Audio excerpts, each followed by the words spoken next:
Assalamualaikum warahmatullahi wabarakatuh.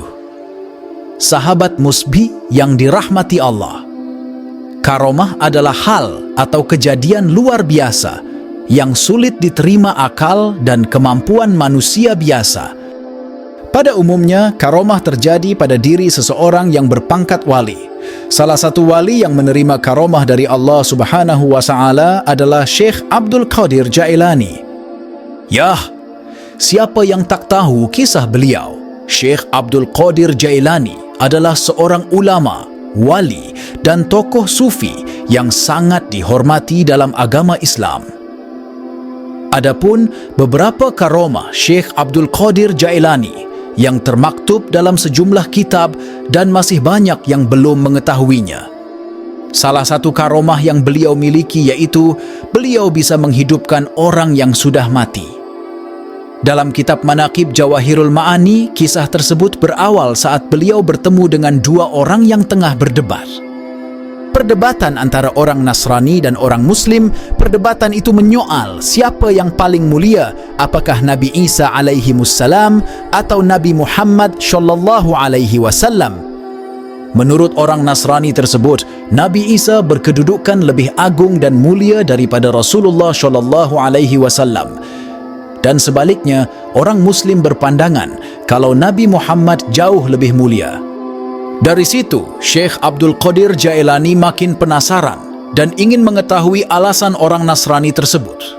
Kemudian Syekh Abdul Qadir Jailani bertanya terkait pandangan orang Nasrani itu. Nabi Isa lebih agung dibanding Nabi Muhammad sallallahu alaihi wasallam karena bisa menghidupkan orang mati, kata seorang Nasrani itu. Mendengar jawaban itu, Syekh Abdul Qadir Jailani mengatakan bahwa dia juga bisa menghidupkan orang mati, seperti apa yang dikatakan orang Nasrani itu, meskipun dia bukan seorang nabi. Seandainya saya bisa menghidupkan orang mati, apakah Anda mau beriman dan mengakui kemuliaan Nabi Muhammad sallallahu alaihi wasallam dan masuk agama Islam? Tanya Syekh Abdul Qadir Jailani. Seolah mengada-ngada, orang Nasrani itu sepakat kalau Syekh Abdul Qadir Jailani bisa menghidupkan orang mati, maka dia pindah agama dan masuk Islam. Kemudian mereka mendatangi kuburan untuk membuktikan ucapan Syekh Abdul Qadir Jailani dan meyakinkan keagungan serta kemuliaan Nabi Muhammad sallallahu alaihi wasallam.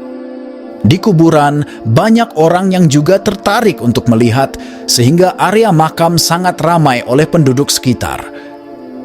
Orang Nasrani itu lantas menunjuk sebuah kuburan tua berusia puluhan atau mungkin ratusan tahun. Syekh Abdul Qadir Jailani bertanya, apa yang dikatakan Nabi Isa saat sang Nabi menghidupkan orang mati? Saat Nabi Isa menghidupkannya kembali, beliau berkata, "Bangkitlah dengan seizin Allah Subhanahu wa Ta'ala," ujar orang Nasrani tersebut. Mendengar hal itu, Syekh Abdul Qadir Jailani lantas berkata, jika dia menghidupkan orang mati, maka orang tersebut akan kembali persis seperti di kehidupan dia dulu, yaitu dalam keadaan kehidupan seperti dia sebelum mati. Jika dulunya dia seorang kaya raya, dia akan hidup kembali sebagai seorang yang kaya raya. Dan jika di kehidupan dulunya dia seorang miskin, maka dia akan kembali pula menjadi seorang yang miskin.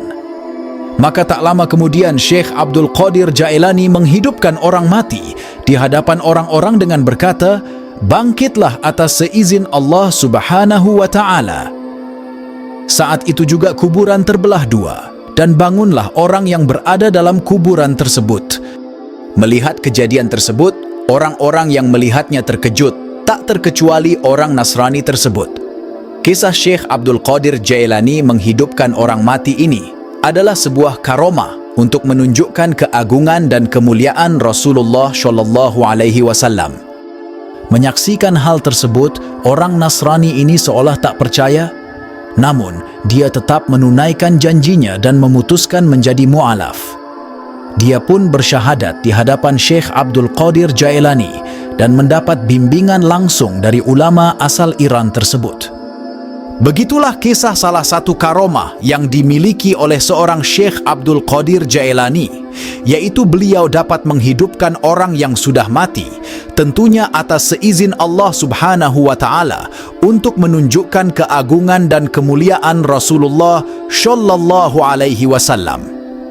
Wallahu a'lam bishawab. Wassalamualaikum warahmatullahi wabarakatuh.